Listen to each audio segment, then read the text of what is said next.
भुसावळ दुहेरी हत्याकांड 10 ते 11 जणांविरुद्ध गुन्हा, धक्कादायक कारण आले समोर।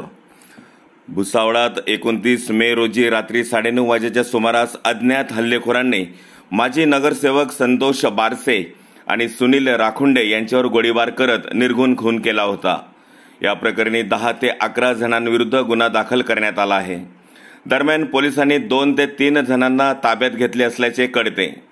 संतोष बारसे यांचे लहान भाऊ मिथुन मोहन बारसे वय 41 राहणार मोहन पहिलवान नगर भुसावळ यांनी फिर्याद दिली आहे। त्या फिर्यादीत म्हटले आहे की मागील आठवड्यात पाण्याच्या टँकरवरून संतोष बारसे आणि संशयित आरोपी शिव पथरोड, विनोद चावरिया, विष्णू पथरोड, सोनू पंडित, राजू सूर्यवंशी, बंटी पथरोड, करण पथरोड, नितीन पथरोड यांच्यासह 2 ते 3 अशा लोकांमध्ये वाद झाला होता। या कारणाने सर्वांनी एकत्र येऊन कट कारस्थान रचत बारसे आणि राखुंडे या दोघांचा बुधवार दिनांक 29 मे रोजी अज्ञात हल्लेखोरांनी कारमध्ये बसलेले असताना बेछूट गोळीबार करून खून केला।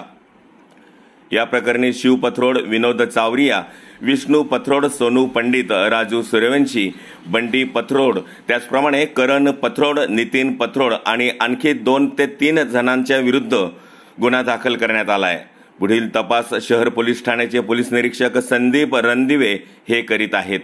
दरम्यान रात्री घटनास्थळी पोलीस अधीक्षक डॉक्टर महेश्वर रेड्डी, अपर पोलीस अधीक्षक अशोक नखाते, डीवायएसपी राजकुमार शिंदे यांच्यासह अधिकाऱ्यांनी भेट दिली।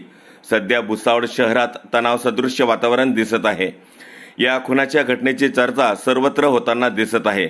खानदेश लाईव्ह करिता संतोष शेलोडेसह मी तुषार वाघुळदे।